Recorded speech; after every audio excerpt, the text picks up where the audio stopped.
শনিবার সকালে হায়দ্রাবাদের জুবিলি হিলস চত্বরে যেন জন অরণ্য। জামিনে মুক্তি পাচ্ছেন পুষ্পা খ্যাত অভিনেতা আল্লু অর্জুন।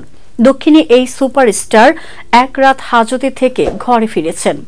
অনুরাগী তো বটেই, আল্লু অর্জুনের বাড়ির এলাকাতেও যেন উৎসবের আমেজ। শুক্রবার দুপুরে স্ত্রীর থেকে বিদায় নিয়ে পুলিশের সঙ্গে বেরিয়েছিলেন। এরপর সারাদিন থানা, পুলিশ, আদালতে কেটেছে।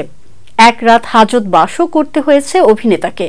গত 24 ঘন্টায় স্ত্রীর সন্তানের মুখও দেখার অবকাশ পাননি পুষ্পা। শনিবার সকালে আল্লু অর্জুন বাড়িতে ফিরতেই তার কাছে ছুটে গেলেন স্ত্রী স্নেহা রেড্ডি। স্বামীর বুকে মাথা রেখে কাঁদলেন অঝরে। স্নেহা আল্লুর সেই আবেগপ্রবণ মুহূর্তের ভিডিও নেট পাড়ায় দাবানল গতিতে ছড়িয়ে পড়েছে।